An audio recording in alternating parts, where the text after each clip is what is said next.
Smart ASN dan manajemen ASN. Ada dua, betul ya. Manajemen ASN. Nah, ini sebagai peran dan kedudukannya teman-teman sesuai dengan tupoksi jabatan masing-masing. Yang kedua ada Smart ASN. Nah, pilar dari Smart ASN itu ada berapa kriteria? Nah, nanti akan kita pelajari lebih dalam ya, lebih menggali lagi apa saja yang termasuk ke dalam profil Smart ASN, termasuk pilar literasi digital. Terputus Bu suara ya. Agak Putus putus ya. Bu. Hmm. Wifi-nya nih yang nggak lancar berarti. Karena outdoor nih. Oke, Mas Aziz kok beda sendiri nih seragamnya, nggak kompak nih ya.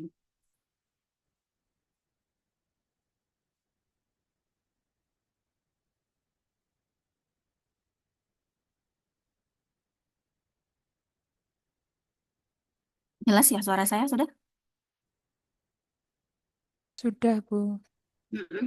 Jelas, Bu. Mas Aziz mendengar? Mendengar, Bu. Mm-mm. Ini seperti pakaian pramuka ini kok tidak hitam putih seperti yang lainnya. Ini, Bu, tadi disuruh ikut, terus belum ganti baju, Bu. Oh, belum ganti baju. Ya sudah ganti baju Ya. dulu. Oh, nggak Iya, apa-apa. masih. Ganti baju dulu saja. Karena, wah, masih di luar juga, Bu, masalahnya. Gimana? Masih di luar juga, jadi nanti eh, Mm-mm. secepatnya bakal ganti baju, Bu.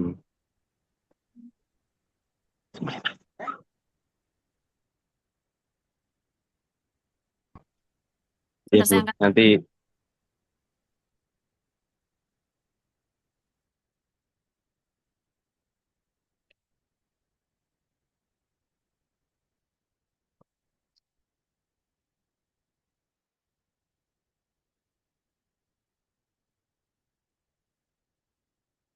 Oke, teman-teman kita lanjut untuk agenda tiga kedudukan dan peran Smart ASN ya, PNS di dalam mewujudkan SG. Apa itu SG? Smart Governance-nya tentu. Ya. Nah, sebelumnya saya akan share agenda yang harus dilakukan oleh teman-teman semua.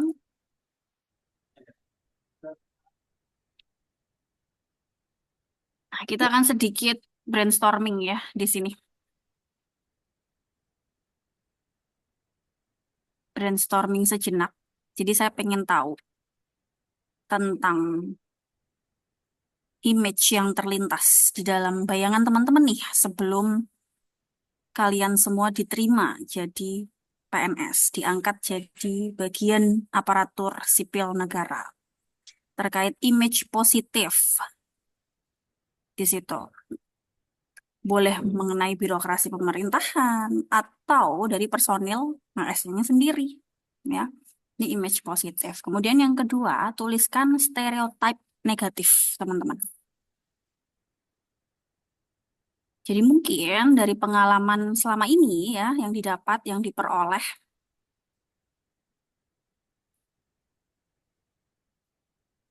ya pernah merasakan pelayanan yang negatif terkait birokrasi pemerintah misalnya, itu dituliskan pada stereotip negatif. Atau pernah membaca tentang berita, informasi terkait oknum ASN. Nah, ini pernah menemukan informasi negatif seperti apa, dituliskan di stereotip.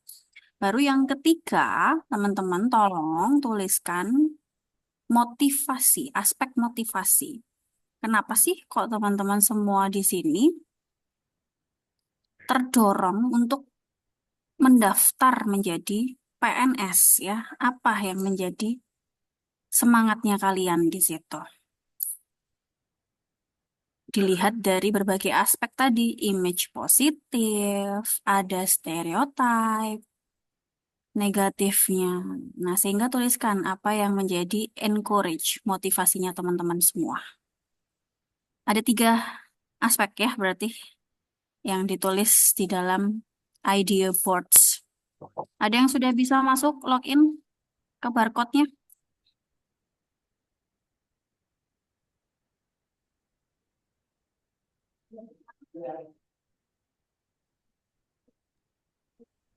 Proses mencoba, Bu.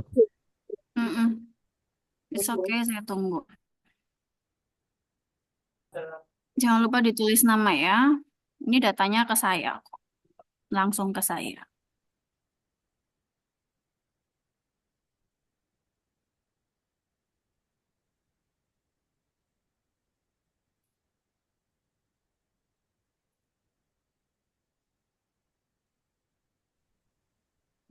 Jadi itu semuanya ditulis di sini.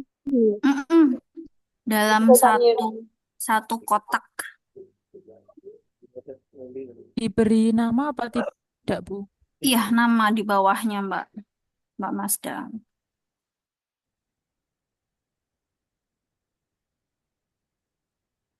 Satu kotak berisi image positif, stereotip negatif, dan motivasinya teman-teman. Kenapa kok memilih profesi ASN, khususnya di jabatan masing-masing ya?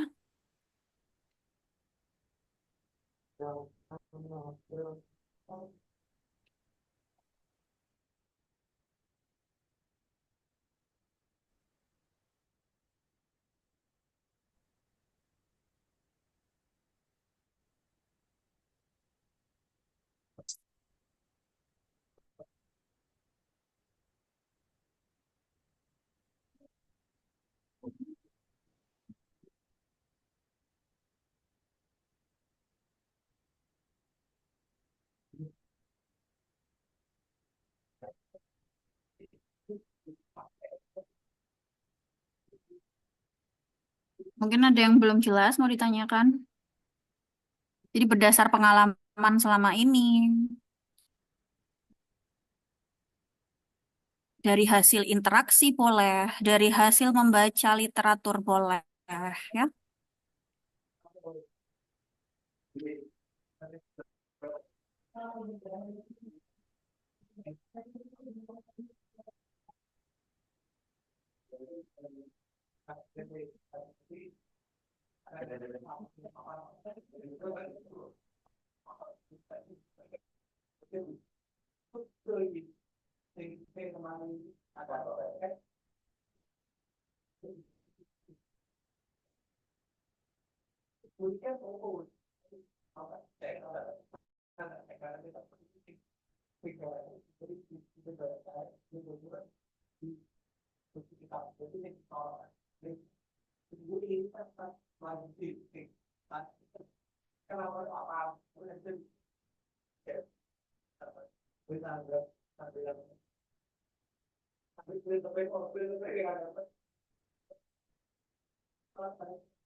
Beda keyakinan.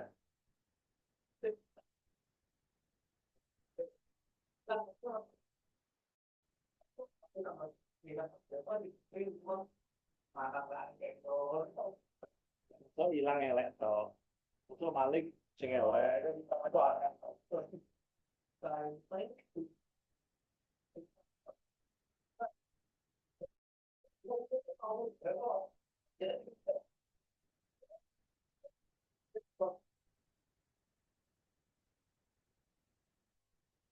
Sudah rokok dulu.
Kurang 2 orang ini ya.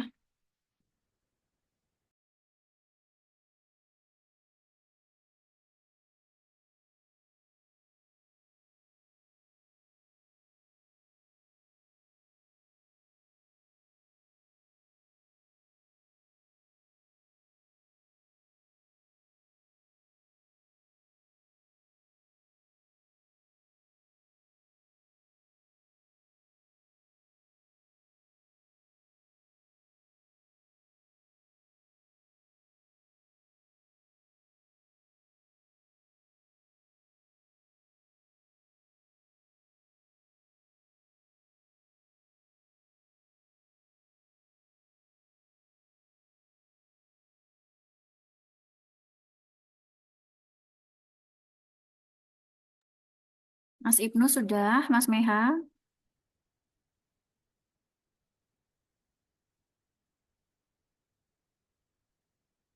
Mbak Septi.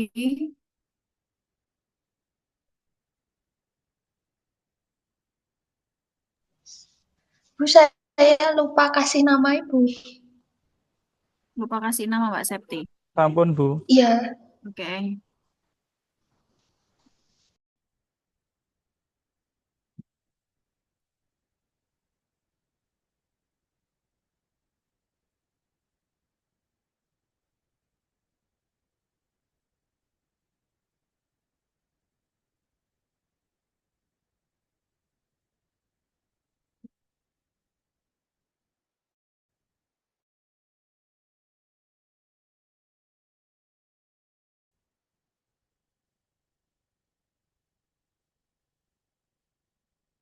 Ini berarti punya Septi.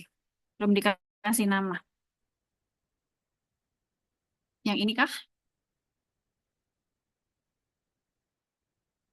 Cek, cek. yang bawah punya saya, Bu. Ini Mbak Ida. Yang nomor Mas Rizky. 3 dari kanan.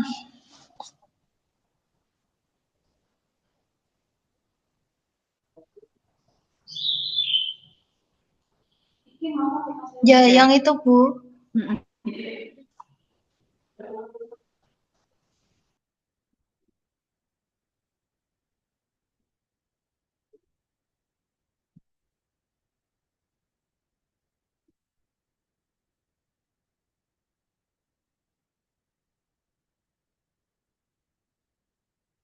Oke, kita baca dari kiri ya. Ini ada Mas Ibnu. Yang pertama, image positifnya apa nih Mas? ASN bertugas untuk negara dalam mencapai tujuan kolektif, seperti guru yang secara langsung mendidik. Oke, contohnya guru di sini yang jadi role modelnya Mas Ibnu. Apakah dari anggota keluarganya Mas Ibnu? Bukan, Bu. Mm-mm. Bukan. Kalau dari keluarga ini, itu bukan guru. Bukan, Ya. ya, bukan guru kalau Nah, yang dari keluarga. Itu oh iya. ya pengalaman hidup masa kecil aja, Bu. Mm-mm. Saat remaja. Karena sosok guru ya.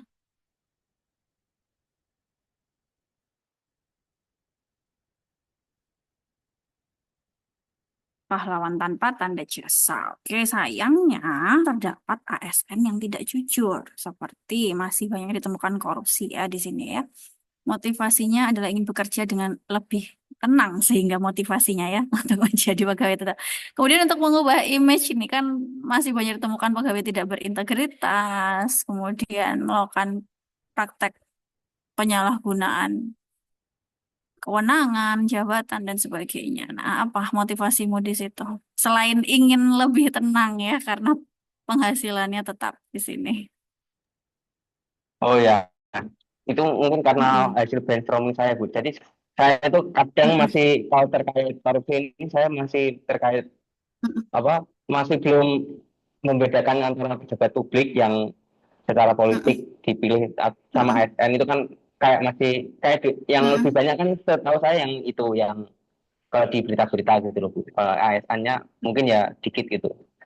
Nggak ada, hampir nggak ada lah maksudnya yang Mm-mm. benar-benar cuma Mm-mm. dari pegawai begitu Bu. Mm-mm. Jadi terus kalau terkait pertanyaan Ibu tadi ya apa Untuk mengubah citra motivasi. negatif nih, Oh motivasimu ya, apa? nah itu yang ya Mm-mm. harus sinkron Bu antara tadi nggak cuman dari kita yang pegawai tapi juga mungkin dari pejabat publik yang bisa Ya, mengubah citra itu sendiri mm-mm. begitu. Oke. Jadi pengembangan untuk role model atasan ya, Mas Ibnu. Iya pimpinannya. Mm-mm. Atasan harus mampu memberikan contoh dan positif ya bagi bawahannya untuk membangun Iya nggak lingkungan cuma kerja yang positif di situ. iya menurut saya juga nggak cuma di eh, bawa kepada bawahannya atau kepada pegawai tapi juga ke masyarakat luas Mm-mm. karena tanggung jawabnya kan ke mungkin ke pemilihnya dan sebagainya begitu. Halo, halo, Sharingnya. Ya, iya, oke, oke, ya, terima kasih. lanjut ya. Ini yang kedua ada Mas Isa, image-nya karena mereka lah di negara. Sama ya pelayan publik juga. Image negatifnya masih lamban terkait pelayanan dan birokrasi yang berbelit-belit. Motivasinya karena dari orang tua ASN dan masa tua terjamin. Oh, berarti ini role modelnya dari orang tuanya Mas Isa ya. Iya, Bu. Mm-mm. Tapi Bapak Ibu sudah pensiun apa masih produktif Mas Isa? Sudah pensiun.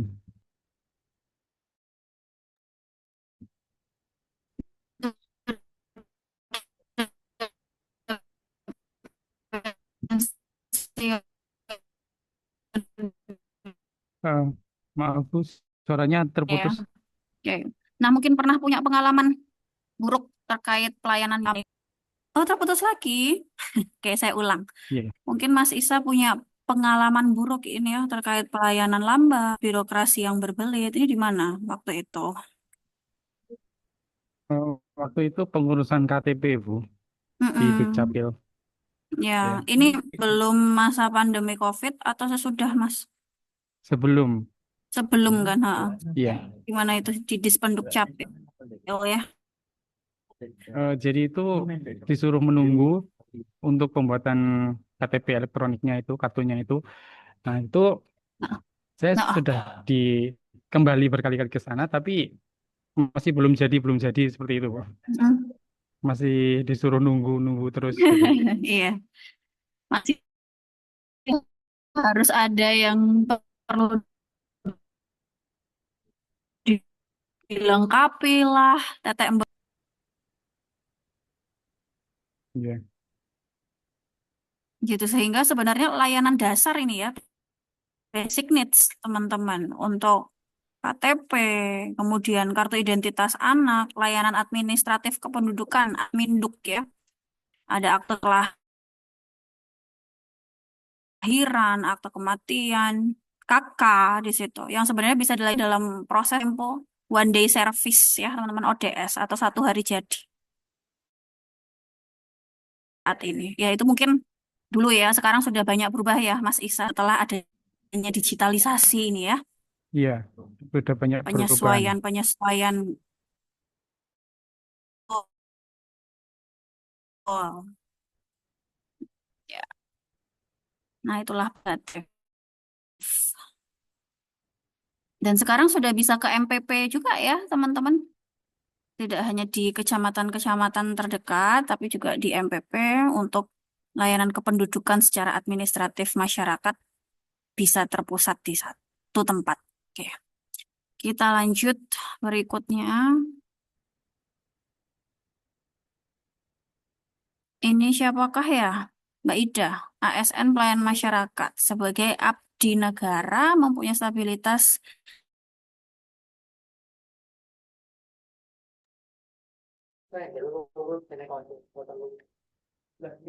Putus tunjangan suaranya. pensiun dan kepastian karir. Stereotipnya birokrasi yang rumit. Ini sama juga ya, surat pindah. Mbak Ida. Iya, iya Bu. Mm-mm. Tenang. Mohon maaf tadi tidak terdengar. Kayaknya terputus Bu suaranya. Suaranya memang. Ya, Suaranya bisa Bu. dijawab Mbak Ida. Mohon maaf tadi pertanyaannya apa ya Bu? Soalnya tadi sepertinya Oh, terputus. mm-mm. Ya, ini kan. Oh, menuliskan birokrasinya masih rumit saat itu Oh, yang kamu hadapi pada pelayanan apa ini Mbak Ida? oh iya. Jadi pengalaman saya sewaktu saya masih di Apakah mengurus Jakarta itu surat Bu, pindah? Mm-mm. ini mengurus eh balik apa namanya balik nama kendaraan. Jadi harus pulang ke Mm-mm. ke asal dulu, ke Jombang dulu Mm-mm. gitu Bu. Sedangkan saya posisi di Jakarta, nah itu eh, agak rumit gitu prosesnya. Jadi kalau bisa Mm-mm. sih harapannya bisa diproses di mana saja gitu. Iya. Wah, saya kurang tahu ya, Pak. Intel tadi gua, Pak. Bisa nggak mau? Bisa ngobrol. Jadi Selesaikan Mbak Ida. ngobrol penangkapan bandar-bandar. Ya sama Ah, untuk pembayaran pajak Pajak juga. pajak Mm-mm. kendaraan, iya itu harus sesuai KTP yang punya apa sesuai KTP yang tertera pada dokumen kendaraan. Nah, Mm-mm. itu pada saat itu dokumen kendaraan saya masih atas nama mertua. Nah, mertua itu sudah meninggal gitu, Bu. Nah, itu saya harus mengurus juga balik ke Jombang lagi untuk Ya, menyiapkan semua persyaratan yang dibutuhkan. iya tidak efisien ya.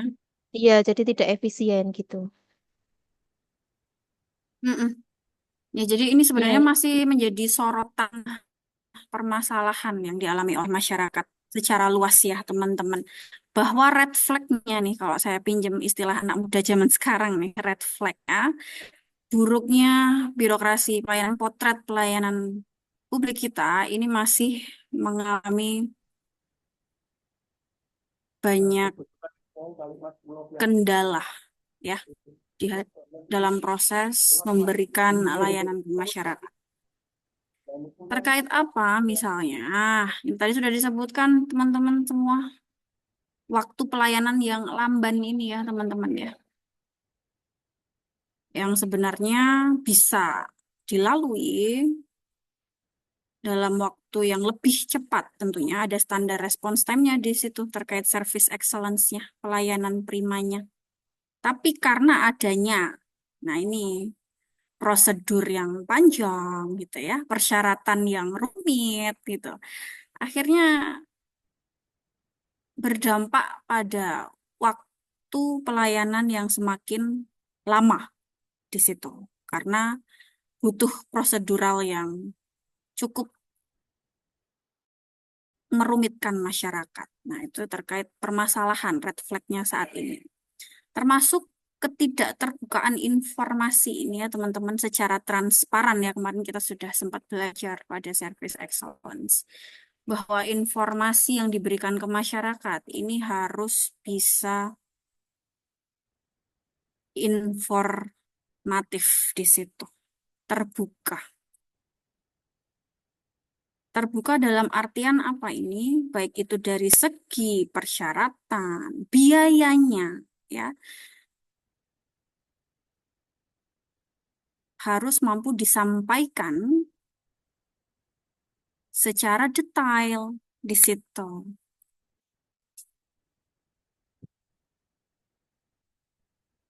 Secara detail. Dan kadang antara satu pihak dengan pihak yang lain, nah ini kesulitannya terdapat perbedaan persepsi ya teman-teman. Nah itu yang semakin menyulitkan masyarakat. Yang harus saya ikuti. Nah, masyarakat di tengah kebingungannya ini ya bahwasannya perlu ada perbaikan ya di dalam alur proses bisnis layanan tersebut. Mulai dari frontlinernya ya, cara kita menyambut di situ. Bagian customer service-nya, teman-teman. Pelayanannya. Hingga nanti setelah selesai paskanya, teman-teman semua. Bagaimana mampu memberikan dampak di sini. Mampu memberikan feedback, ya, feedback atas kepuasan pelanggan. Apakah produk yang dibutuhkan, baik itu barang maupun jasa layanan yang dibutuhkan masyarakat, itu mampu terakomodir atau belum. Nah, itu nanti bisa disampaikan lewat feedback ya, teman-teman. Ada kritik saran di situ. Oke. Nah, itu terkait dengan red flag yang terjadi dari hasil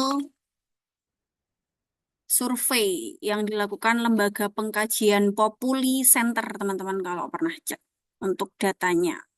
Apa saja yang menjadi sorotan permasalahan di tengah kecemasan masyarakat saat ini. Nah, tugas kita apa tentu teman-teman? Sebagai bagian aparatur sipil negara ya, tentu motivasi kita harus bisa memperbaiki citra negatif tadi ya. Tentu kita tidak akan memelihara ya, tidak akan memelihara dari kasus-kasus yang berdampak terhadap masyarakat, merugikan terhadap masyarakat. Justru kita termotivasi untuk bisa melakukan perbaikan layanan ke depannya di situ. Nah, itu tugas PR kita bersama. Lanjut, yang berikutnya ini ada siapa ini? Mbak Masda ya. Image-nya melayani masyarakat bukan dilayani. Oke. Kemudian stereotipnya dianggap bekerja santai. Hanya absen tapi tetap digaji dan tidak based on performa ya berarti ya. Semuanya sama ya, mau yang rajin, mau yang malas, dapatnya sama semua ya Mbak Masda. Tidak berdasarkan performnya. Gitu. Kemudian motivasi kontribusi nyata di dalam pembangunan Kabupaten Kediri, khususnya di bidang RTH.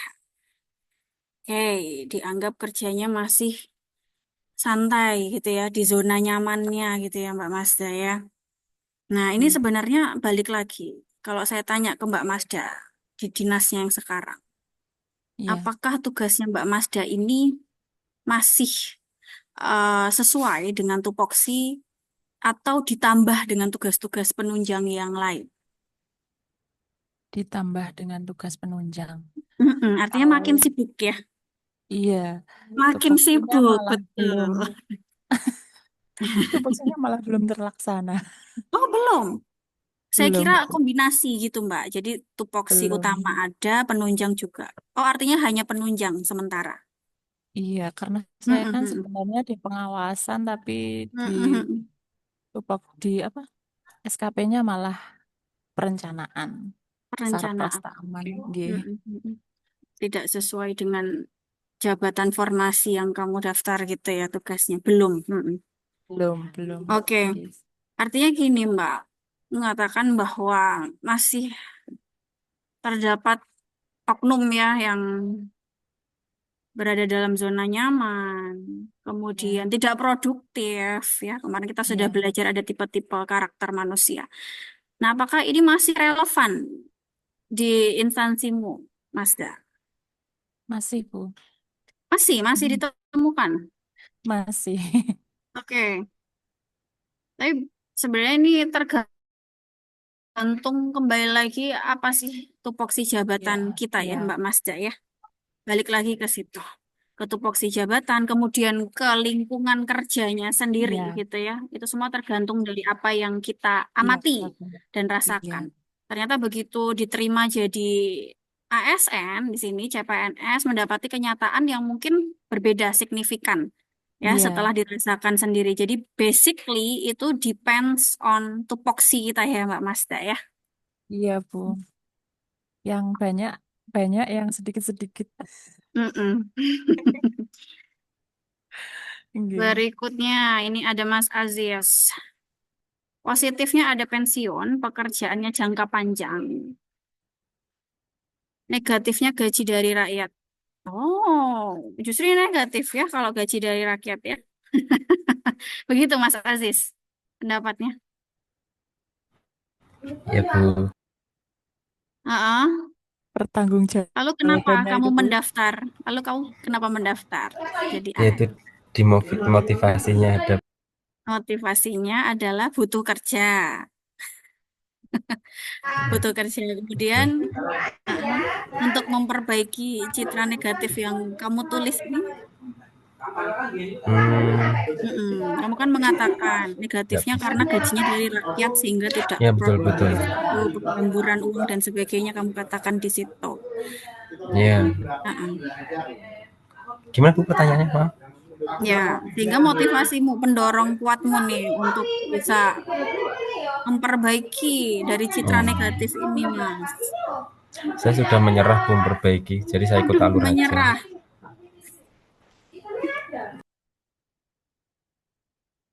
Apa yang membuat kamu menyerah? Apakah lingkungan kerja yang tidak kondusif di situ? Kurang suportif? Lebih ke Hmm, ini terstruktur sih Bu, jadi mm-mm, saya ngikutin alur aja, karena nanti ikutnya ini mm-mm, masif terstruktur gitu loh, jadi agak mm-mm, mm-mm. ya saya kan cuma umbi-umbian kalau di sosmed anggapnya, bukan es melon, jadi saya lebih ya ikut alur aja. Nah, ini ya. Jadi tidak ada motivasi akhirnya dari teman-teman khususnya Iya, Mas Aziz ini. Karena semua ya itu motivasinya dimulai dari diri sendiri dulu ya, Mas Aziz ya. ya kalau saya Ketika tetap diri ngikuti, sendiri punya uh, saya ngikuti punya kemauan sesuai dan dengan kemampuan di situ tentu ya. Kita ya tidak saya ngikut terbawa arus negatif ya. betul. Itu Saya tidak poinnya. mengubah lingkungan saya, diri sendiri aja.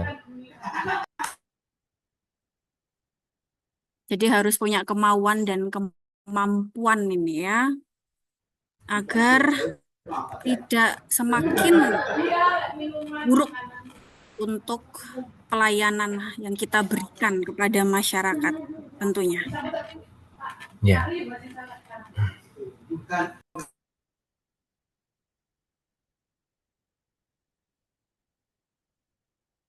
Next, ini Mas Rizky, image positifnya ASN yang saya lihat dulu sebelum masuk seru karena dapat ikut serta dalam diskusi kebijakan. Oh, oke. Dulu pernah punya pengalaman apa Mas Rizky? Pengalaman gimana Bu maksudnya? Ini sebelum masuk seru karena dapat ikut serta di dalam diskusi kebijakan. Oh, dulu waktu apa magang di PTUN Surabaya, Bu. Jadi lihat Mm-mm. kan hakim atau sekretariat di PTUN kan kayak Mm-mm. rapat rapat apa bulanan kan, Bu. Ya diskusi Betul. gimana kelanjutannya kebijakan yang Mm-mm. diambil apa untuk menentukan arah depan gitu, Bu. Mm-mm. Mm-mm. Seperti itu. Magang berapa lama di situ? Makanya kok sampai mendaftar jadi analis kebijakan juga ini ya, akhirnya. Hampir 3 bulan, Bu, sepertinya. 2 bulanan, 2 bulan lebih dikit. Lama juga ya. Heeh.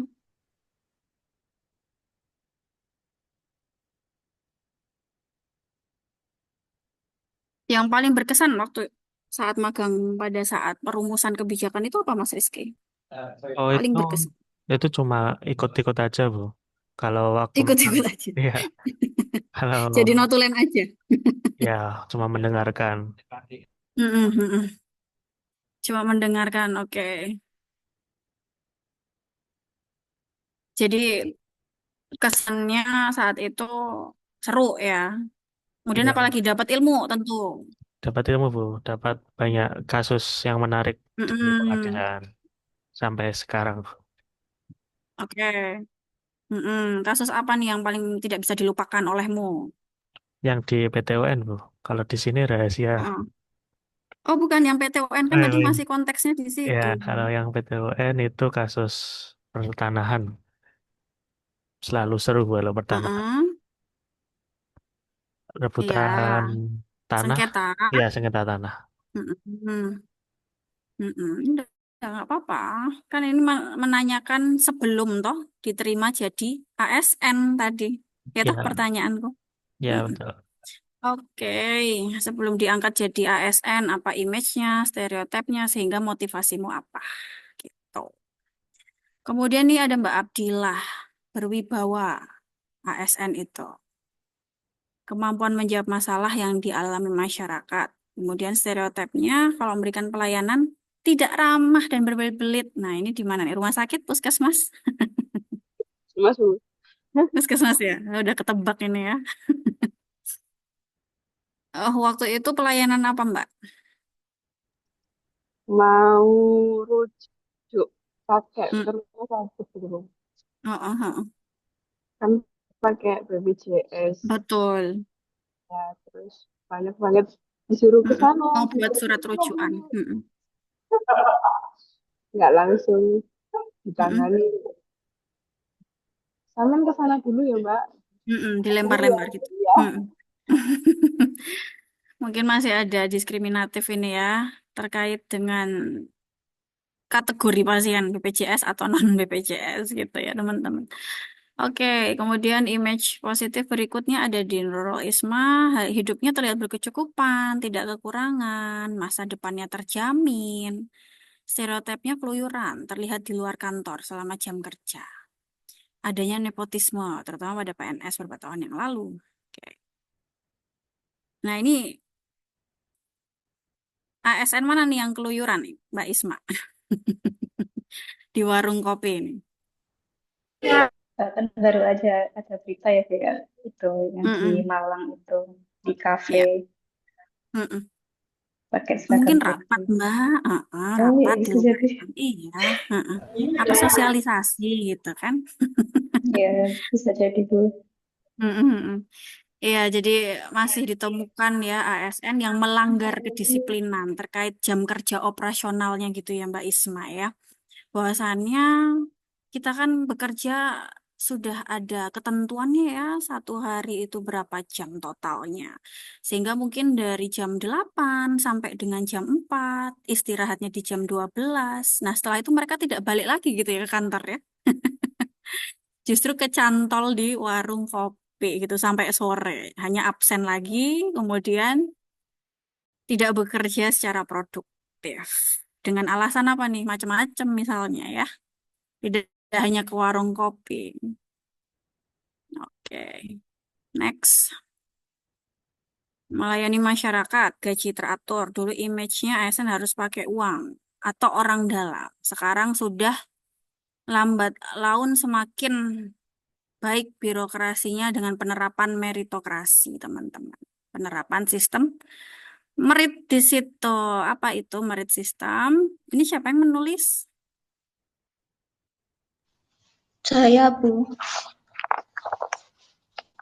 Mbak Septi. Oke.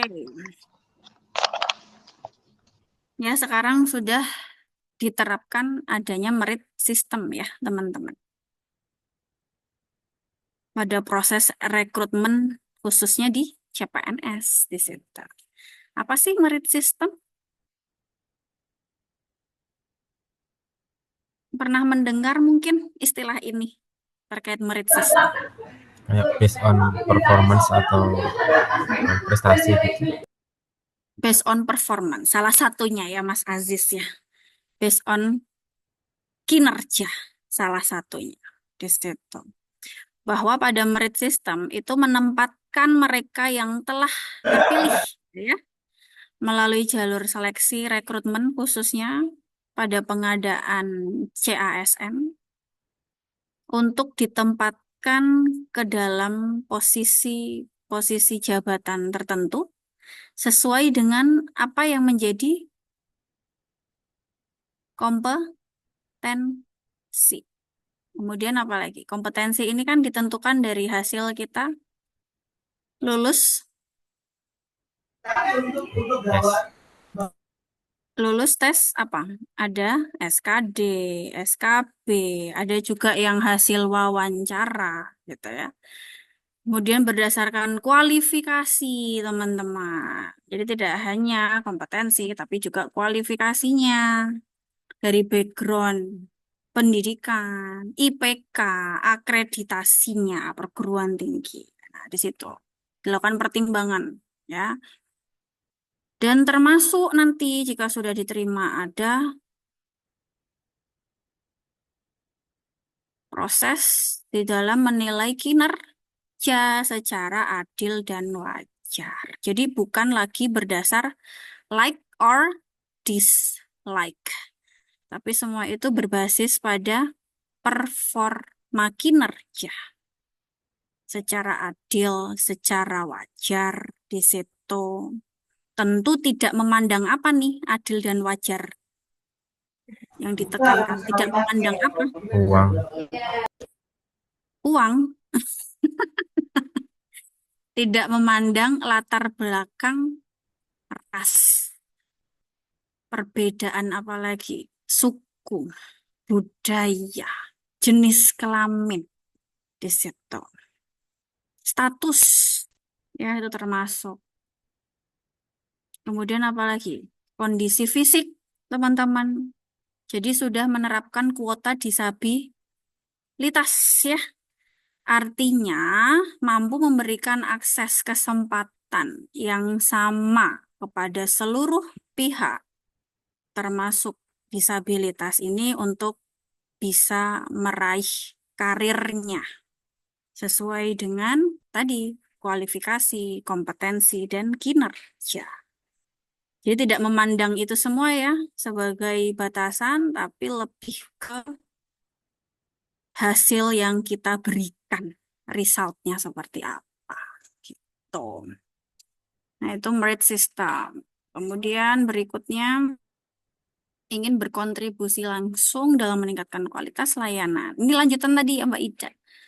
Next. Tentang ketidakdisiplinan lagi. Ini sama seperti yang lain, Mas Meha, tentang kedisiplinan.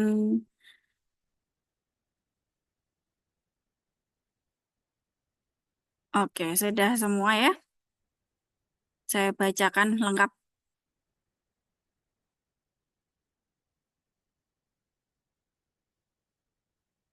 Kita lanjut.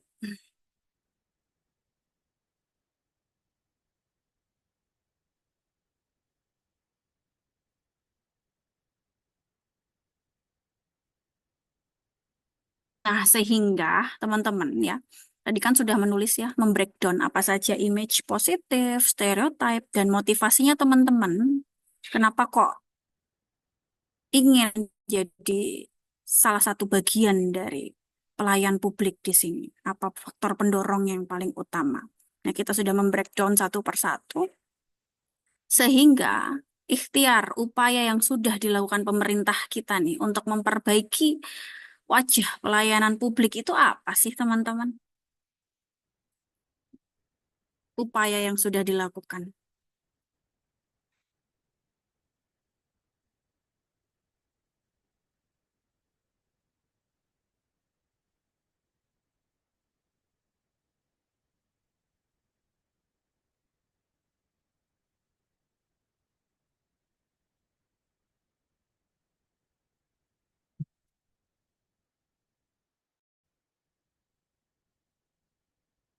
Ya, ini dia tujuan pembelajar kita pada agenda 3 ya.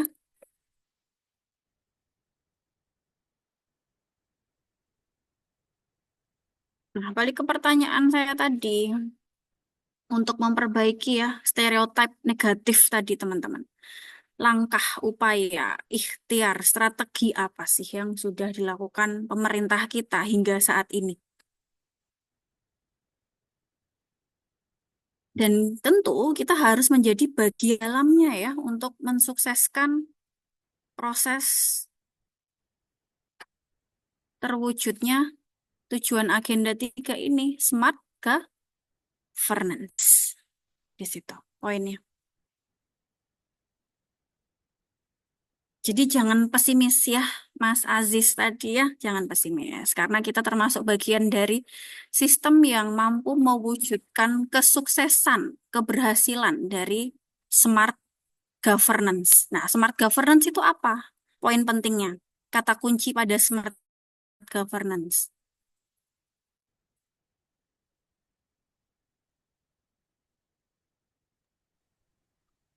Digitalisasi. Digitalisasi, oke, apalagi?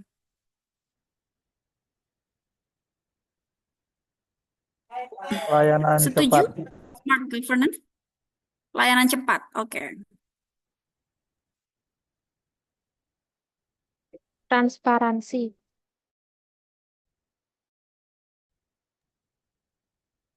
Teknologi informasi.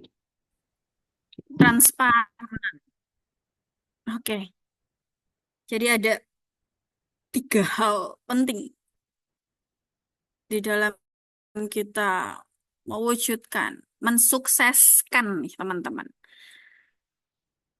sistem smart governance. Yang pertama ini ya, yang perlu diperhatikan dari smart governance adalah bentuk pelayanan yang terintegrasi dan kolaboratif di situ. Terintegrasi dan kolaboratif. Jadi tidak terpisah-pisah nih ya layanan yang diberikan. Terdapat dalam satu sistem yang terintegrasi. Contohnya apa sih teman-teman? Dan kolaboratif. Ada online single submission, sistem OSS di situ. Yang melayani berbagai perizinan ya terkait dengan legalitas usaha. Dan itu menggabungkan dari berbagai sektor ya. Berbagai sektor bidang di situ. Tergantung dari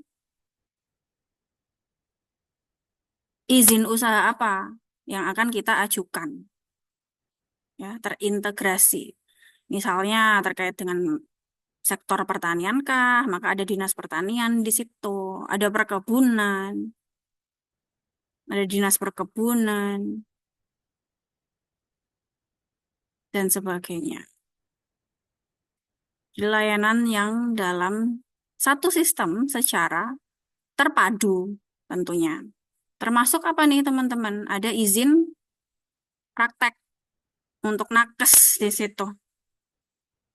Perizinan untuk praktek nakes bagi dokter, bagi perawat, ya.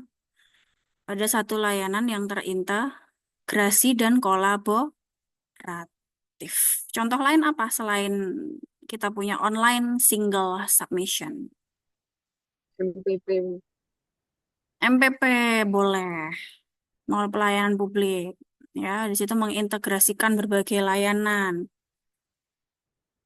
dalam satu tempat, satu ruang ya, dari berbagai sektor. Bahkan ada yang non pemerintah juga ya Mbak ya, pada MPP. MPP terbaik di mana sih yang menerapkan service excellence-nya? Kira-kira ada di mana teman-teman? Yang sudah memberikan best practice-nya ya untuk menjadi tolok ukur keberhasilan MPP di Indonesia. Pernah membaca? Di mana? Badung, Bali. Ada di Badung salah satunya. Kemudian juga Surabaya. di Surabaya ya Mbak Ida. Di Surabaya, ada di Badung. Kenapa kok mereka menjadi yang the best pelayanan primanya untuk MPP? Alasannya apa sih teman-teman? Tentu ini kan lebih unggul ya di dalam memberikan pelayanan dibanding MPP yang lain sehingga dinobatkan sebagai contoh best practice untuk service excellence-nya.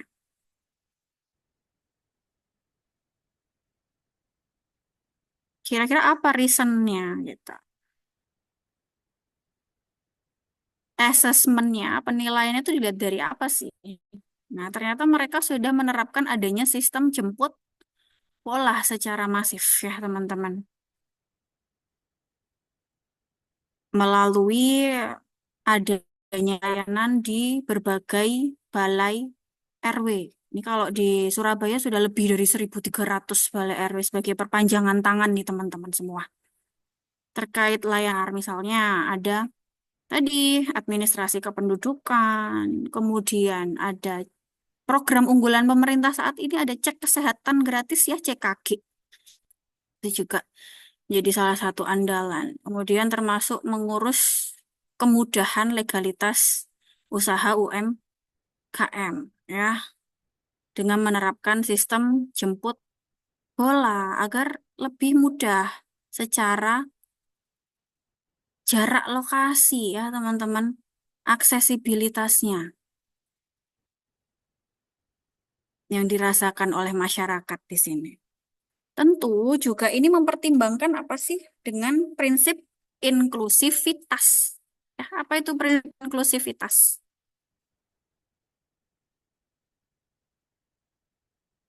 Pernah dengar tentang inklusivitas? Apa itu? Karena dua MPP ini sangat mengedepankan prinsip inklusivitas.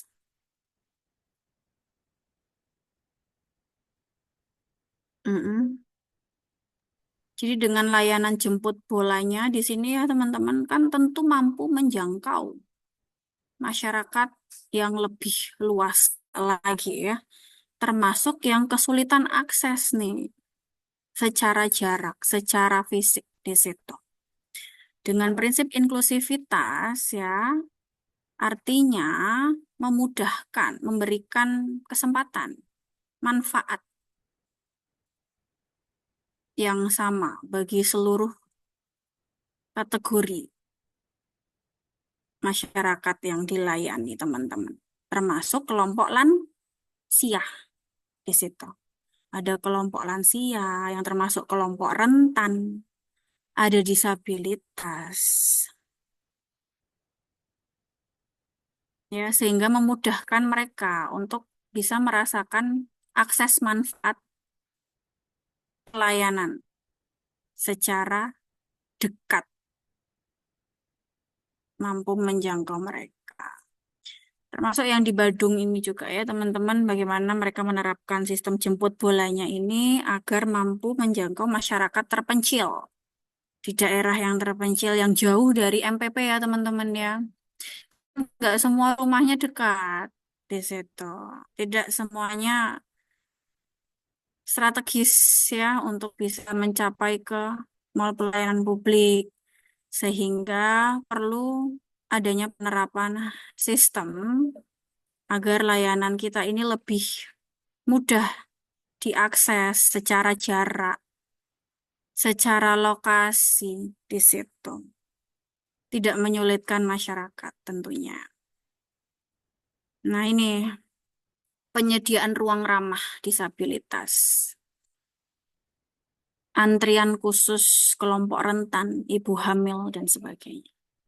Ini sudah dimudahkan. Nah, maka perlu menjadi,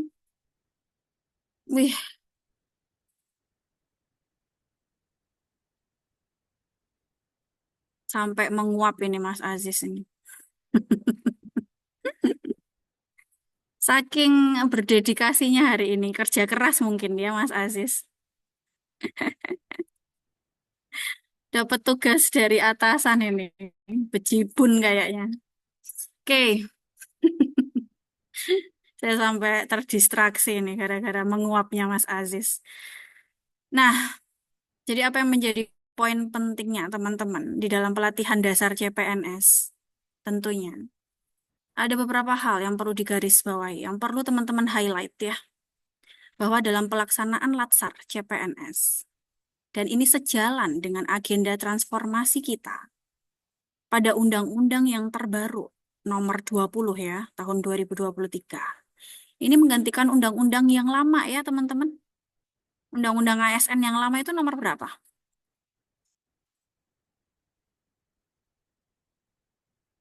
Undang-undang ASN yang lama.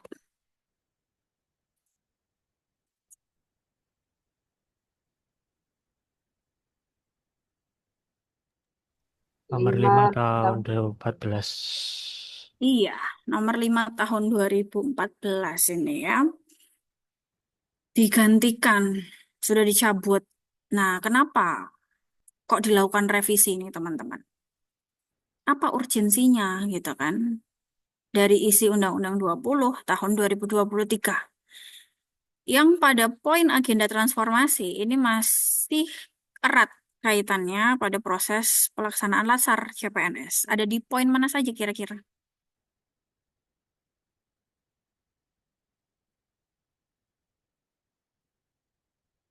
Enam. Ya. Ke faktor utama yang sangat terkait erat di dalam proses pelaksanaan Latsar CPNS. Nomor 6 ya, ada digitalisasi manajemen ASN. Sebagaimana ini juga termasuk ke dalam penerapan perspektif pada agenda 3. Oke, betul, smart ASN-nya di situ. Kemudian faktor mana lagi nih? Nomor berapa? 7 ya. Oke. Penguatan budaya kerja dan citra institusi, teman-teman. Yang mana ini termasuk upaya kita di dalam mengimplementasikan agenda 1 dan agenda 2 ya, Mbak Mazda. Kemarin kita mengenal ada core values beralak sebagai penguatan budaya kerja di lingkungan organisasi kita tentu. Dan ini sangat mempengaruhi, sangat berefek ke reputasi citra instansi. Satu lagi, berarti sudah ada 3 agenda di situ. Yang di poin 6 ini perspektif agenda 3 yang smart ASN. Kemudian yang ke-7 penguatan budaya kerja ini untuk kita mengimplementasikan agenda 1 dan juga agenda 2-nya. Nah, lalu agenda 4-nya ada di mana ya kira-kira?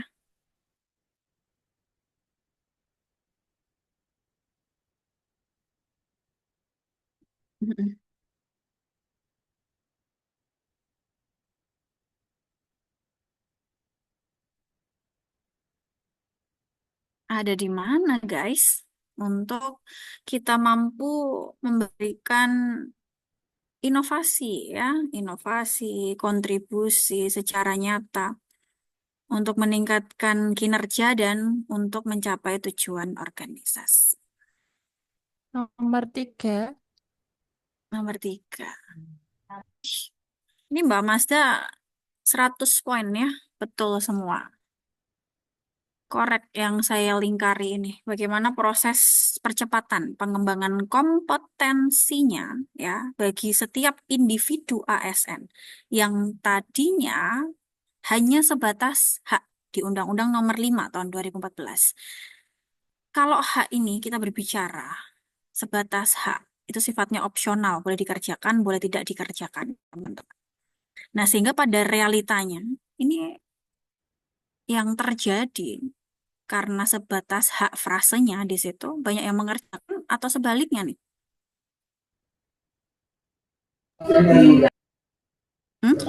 Iya. Sebaliknya ya Aziz ya. Oh, pesimis sekali loh dari tadi saya pantau ya. Aduh, ini perlu penguatan ini, penguatan karakter ini ya, dan juga emosionalnya terkait dengan bagaimana kita mampu mengubah paradigma nih teman-teman ya. Paradigma pelatihan yang tadinya hanya bersifat formalitas di situ. Yang hanya bersifat formalitas, hanya untuk mendapatkan sertifikat saja atau mencari nilai memuaskan ya untuk kelulusan kita. Nah, akhirnya berubah ini harus ke standar performance based training di situ. Jadi berbasis pada kinerja nantinya, kontribusi secara nyata kita. Tidak hanya competence based training, ya, itu paradigma yang dibangun pada mulanya, teman-teman. Competence based training artinya kita hanya sekedar lulus jago di dalam disiplin ilmu tertentu gitu ya. Tapi bagaimana kita mampu memberikan gagasan solutif di situ lewat kinerja kita, lewat kontribusi sehari-hari kita. Nah, maka perlu ada performance based training, action plan, rencana aksinya kita secara jangka pendek, jangka menengah, dan jangka panjang. Ya, sehingga itu semua nanti mampu terukur. Jangka pendek kita sudah mampu mengejar target-target terukur apa saja sih di situ. Ya, itu dia poinnya pada pengembangan kompetensi yang nantinya berdampak ke peningkatan kinerja kita. Tentu kalau di pelatihan dasar CPNS ini melalui apa intervensinya, teman-teman? Ada gagasan inovasi ya yang akan teman-teman susun dan eksekusi selama masa 1 bulan.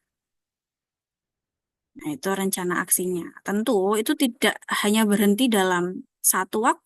Harapannya ini bisa berkelanjutan secara terus-menerus. Bukan sebagai formalitas teman-teman semua untuk mengejar kelulusan ya. Poinnya adalah agar mampu menyelesaikan persoalan instansi secara jangka panjangnya, long term di situ. Nah, ini dia tadi yang saya maksud. Jadi, kaitannya untuk mewujudkan keberhasilan smart governance yang ditunjukkan oleh apa tadi smart governance? Pencirinya. Tadi yang disebut Mbak Abdillah, termasuk saya juga menyebut apa? Integrasi. Kolaborasi dengan memanfaatkan teknologi ya berbasis digitalisasi. Tujuannya agar pelayanan kita lebih cepat, transparan, dan service excellence. Di situ kuncinya. Maka perlu ada dukungan dari Smart ASN ya. SDM yang berkualitas, yang profesional di sini. Karena percuma teman-teman semua. Kita sudah punya sistem yang canggih, yang sophisticated, ya, aplikasi yang mutakhir, yang modern. Tapi kalau itu tidak didukung oleh adanya SDM yang berkualitas, maka yang terjadi apa? Hanya akan menjadi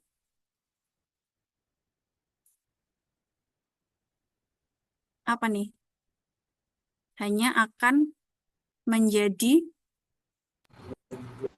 Proyek pemborosan. Pemborosan. Tadi ya kamu Aziz menyebut stereotip negatif ada pemborosan ya di situ ya. Ada pemborosan anggaran saja ya. Percuma kita muluk-muluk, kita punya sistem yang bagus, aplikasi yang canggih. Tapi kalau SDM-nya tidak mumpuni di situ, tidak didukung oleh kriteria Smart ASN, maka hanya di pemborosan anggaran sia-sia ya pelayanan yang kita berikan.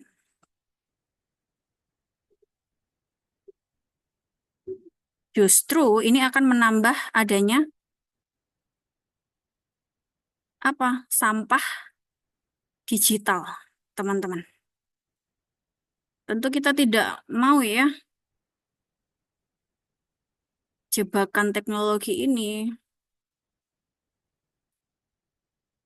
tidak didukung oleh SDM yang profesional, yang sesuai dengan Smart ASN, dan justru akan membuang-buang sistem yang sudah ada, sistem yang dibangun tersebut menjadi sampah digital di situ yang tidak terpakai karena kurangnya kemampuan dari SDM-nya, tidak berkompeten, tidak mau belajar hal baru ya.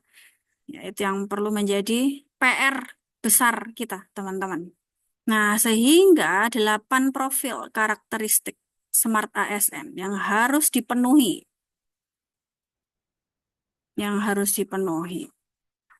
Tentu sebagai fondasinya ada nilai integritas ya. Nilai positif yang melekat itu harus ada integritas dulu. Baru kemudian nasionalisme. Nah, ini wujud sebagai nilai core values pada aspek apa?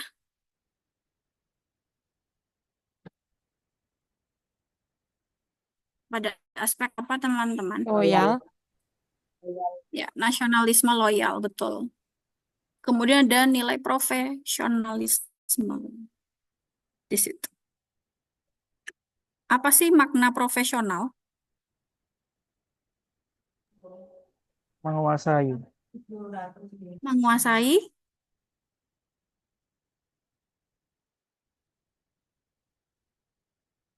profesional ada di kode etik kompeten.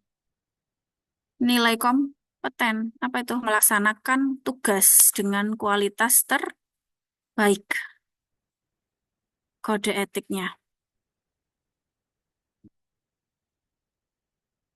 Kemudian ada penguasaan wawasan global, IT, bahasa asing. Nah, ini nilai apa yang ditonjolkan? Adaptif. Adaptif, betul sekali.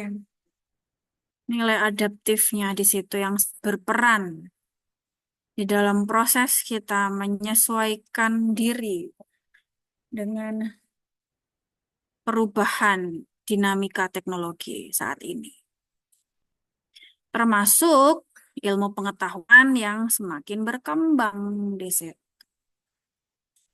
Dan ada hospitality. Nah, ini kemarin keluar ya, muncul di soal kuis saya.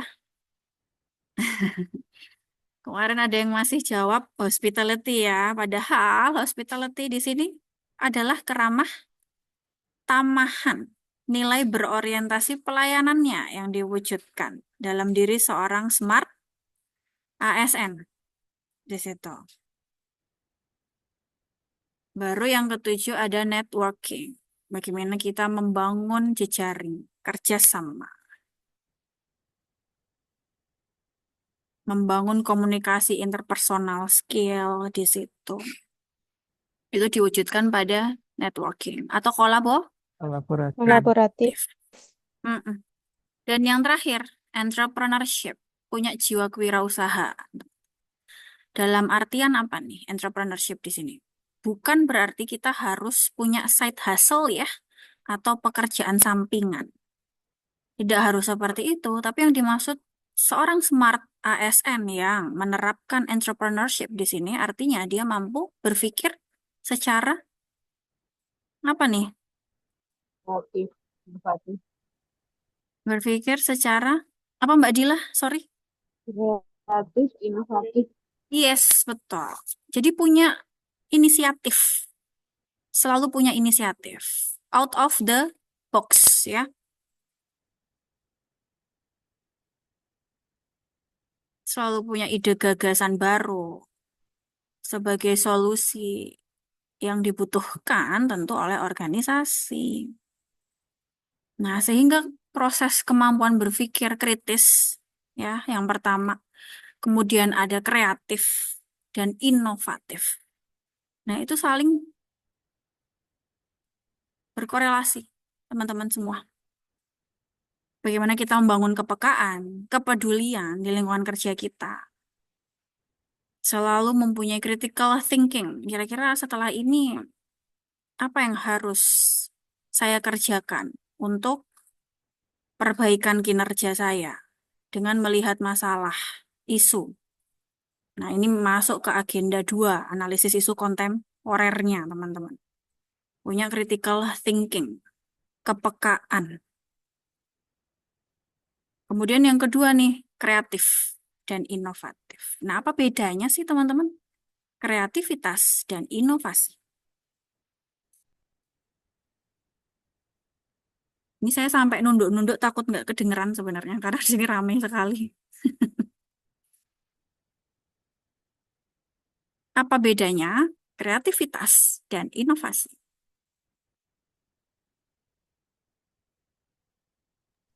Kalau kreatif itu menciptakan Mm-mm. ide-ide yang baru. Mm-mm. Kalau inovasi itu upgrade atau Nah, perbaikan dari ide-ide yang udah ada. oke. Perbaikan gitu ya, Mbak Ida. Ya, kalau kreatif menghasilkan ide, gagasan. Mm-mm. Mm-mm. Kalau inovatif mengimplementasikan ide tersebut menjadi sesuatu yang apa? Yang solutif gitu, Bu. Iya, betul. Jadi ruang lingkupnya yang berbeda, teman-teman.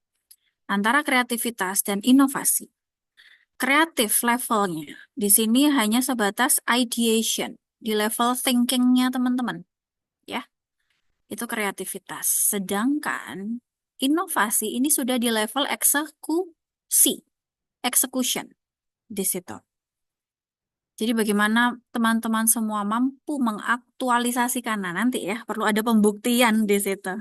Apakah ide gagasan kreatif yang muncul sebagai level thinkingnya teman-teman semua mampu diaplikasikan secara user friendly tentunya, sehingga ini bisa disebut sebagai inovasi yang solutif tadi. Gitu. Jadi bedakan antara di level thinking dan level execution. Ya. Itu pada entrepreneurship. Next. Nah, ini dia yang perlu teman-teman ketahui ya. Kita sedikit membreakdown pada Undang-Undang 20 tahun 2023 tentang aparatur sipil negara, bahwa ada 3 fungsi ASN di situ ya. Yang pertama, pelaksana kebijakan publik. Mungkin teman-teman juga sudah baca sebelumnya apa menjadi kebijakan publik kita, teman-teman. Misalnya apa?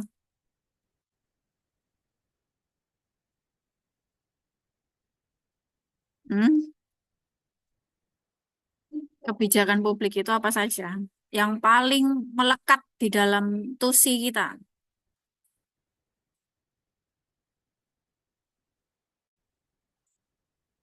Kebijakan publik itu kan ada banyak toh macam jenisnya. Termasuk perpres, perwali, perbuk, pergub. Itu kan kebijakan publik tuh teman-teman. Nah, tapi yang paling melekat dalam diri kita nih, yang paling dekat dalam tupoksi kita, itu ada di mana sih Di kebijakan Undang-Undang ASN, publiknya? di Undang-Undang ASN, Ada yang tahu? Undang-undang, ASN,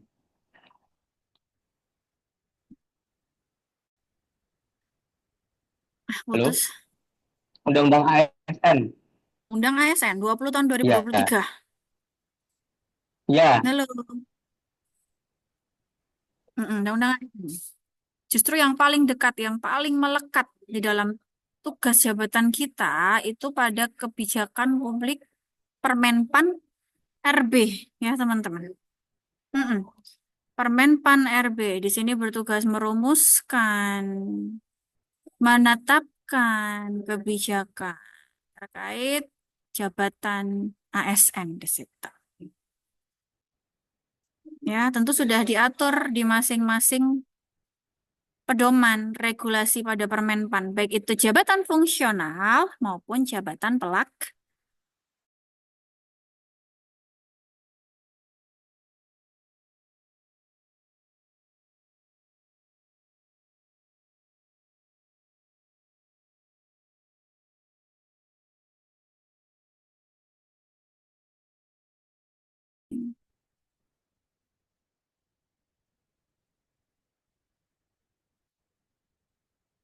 Kemudian yang kedua pelayan publik. Dan yang terakhir ini perekat dan pemersatu. Sehingga perlu diterapkan asas apa di situ teman-teman?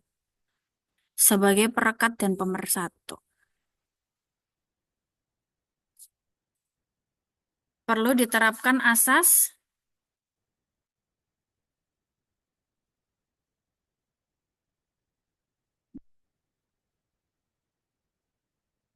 apa Mas Rizky?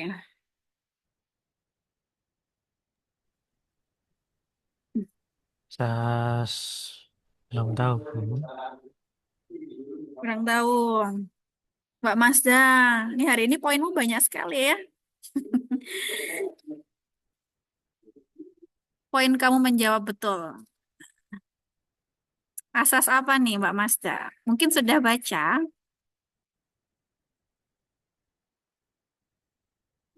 Asas yang bebas dari intervensi politik, tidak memihak kelompok tertentu, bukan sebagai provokator, pemecah belah di situ. Asas, ya, Netralitas. betul Ibu. Netralitas. Asas netralitas, ya.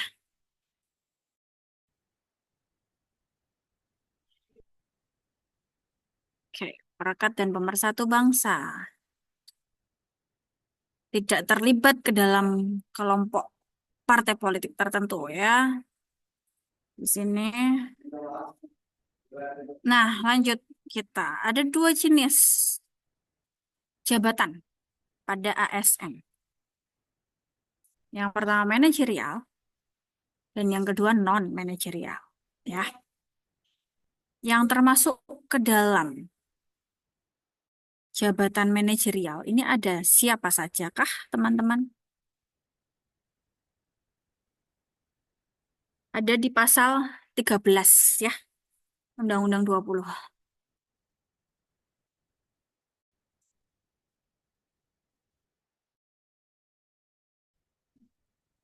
Siapa sajakah yang menduduki jabatan manajerial? Mas Isah.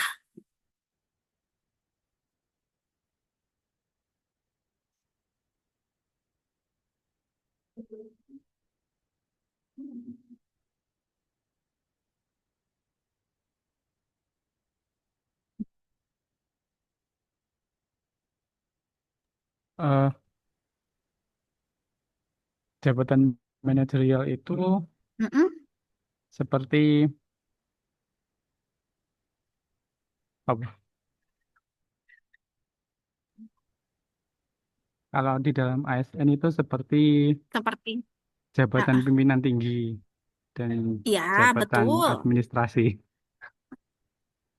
administ, Administrasi. ya yang paling puncak itu ada JPT JPT, utama. ya. Ada JPT Lalu utama. ada Terus JPT Madya Madya dan dan JPT Pratama. Pratama. Ya, Ya, itu yang menduduki eselon 1 dan eselon 2. Oke. dua. Kemudian kita ada yang di eselon 3 dan eselon 4. Ini ada jabatan administrator. Administrator.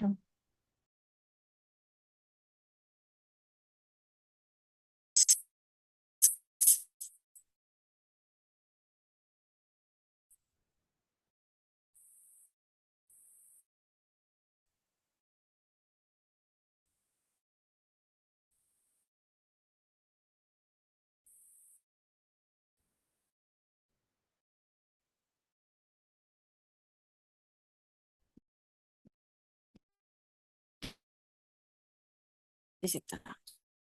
Suara saya putus-putus. Hilang, Bu. Ada Hilang, Bu. jabatan Koneksi hilang. administrator dan ada jabatan pengawas. Was. Halo, guys. Nah, Mbak Bida. Di.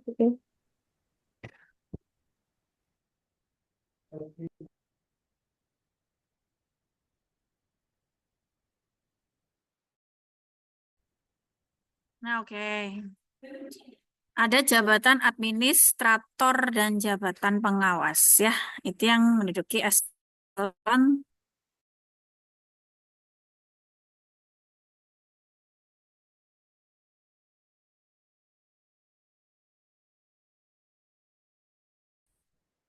tiga dan eselon 4.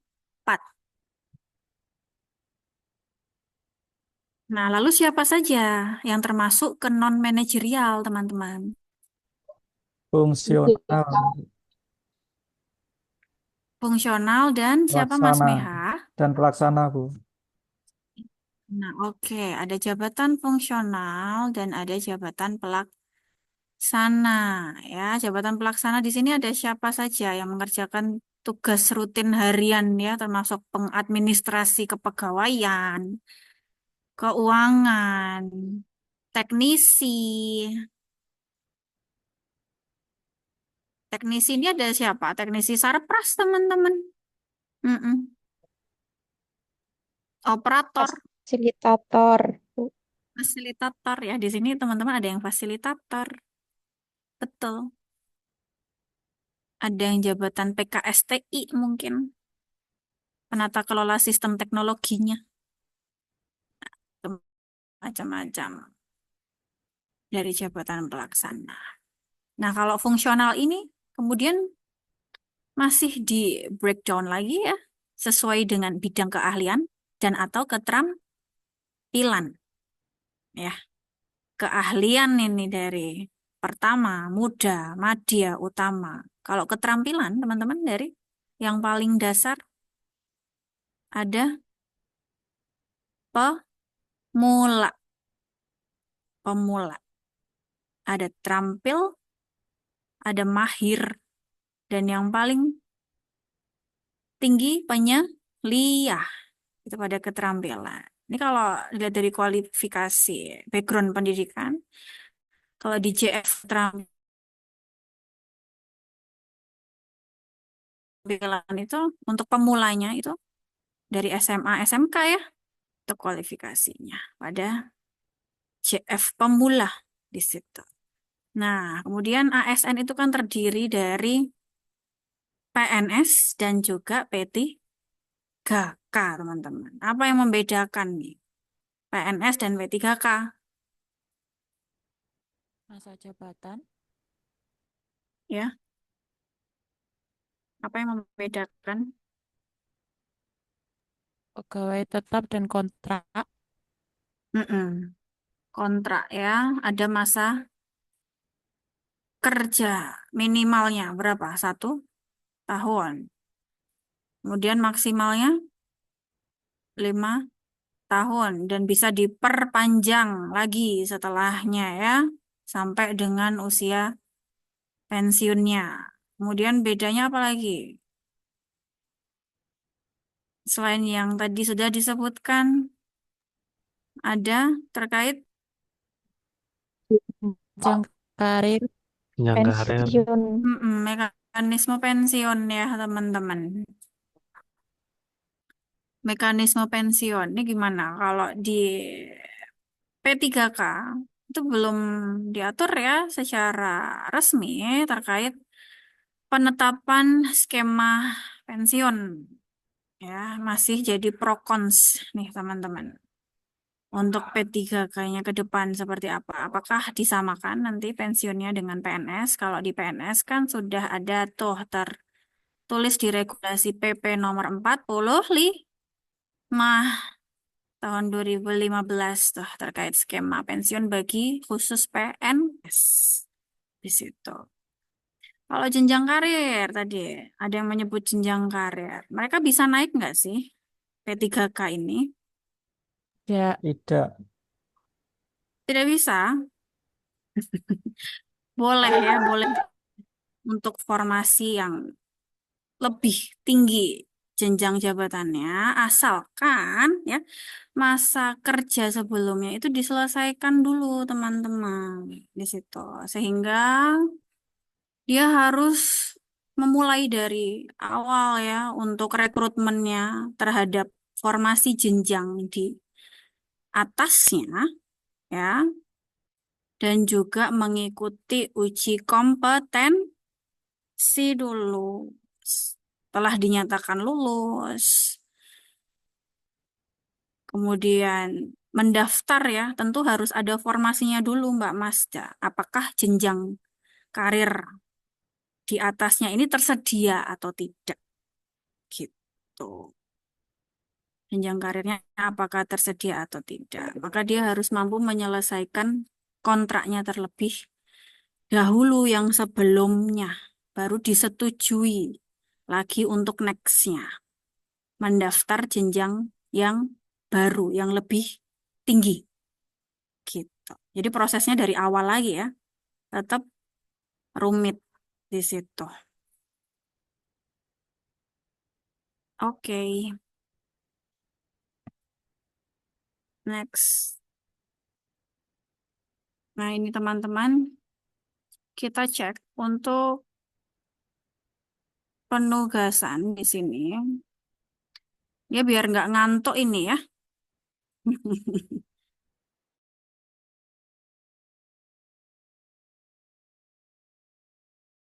Biar nggak ngantuk, semangat karena ada hari.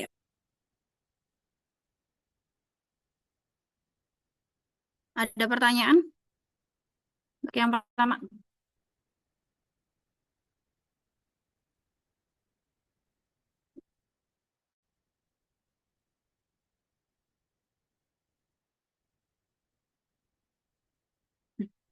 Aman? Bu, Ya. untuk durasi videonya berarti minimal 3 menit. Mm-mm. Betul.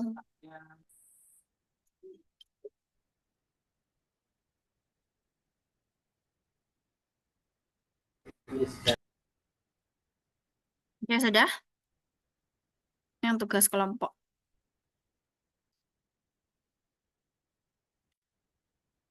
Tugas kelompok. Dan ini yang terakhir. Oke. Masih mereview resensi.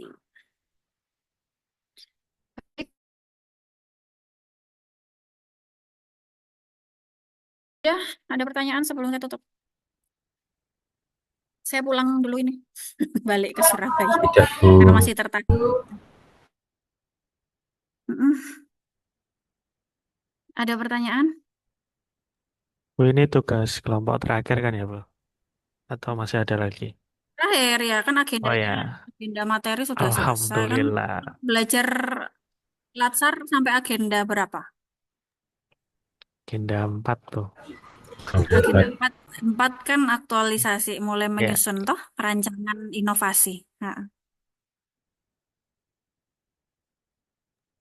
untuk oke. besok jadwalnya tetap, Bu. Besok itu jam 1 ya kita mulai setelah isoma. Makan dulu teman-teman, oke? Berarti mundur setengah jam ya, Bu? Di jadwal Di setengah jadwal satu. jam? Setengah Oh, satu. di jadwal setengah 1. Oke, teman-teman mau setengah 1 apa jam 1? Ini kan ada tugas ya untuk dikumpul jam 10. Mungkin teman-teman mau jeda dulu, sholat, makan, istirahat setelah menyelesaikan yang tugas pertama gitu. Karena akan kita bahas itu nanti, yang tugas individu pertama ya.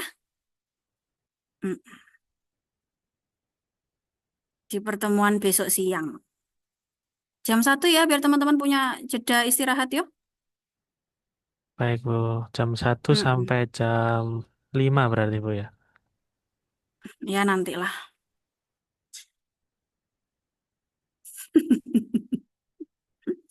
Ya nanti saya info lagi sampainya jam berapa gitu. Aman, aman.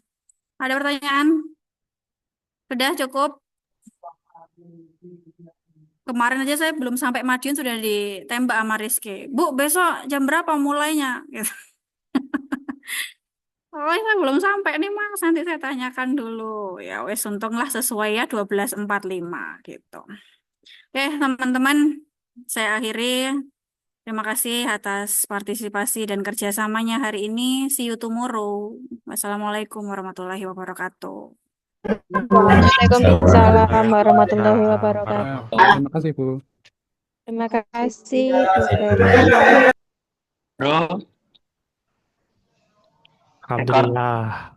rekornya dimatikan dulu.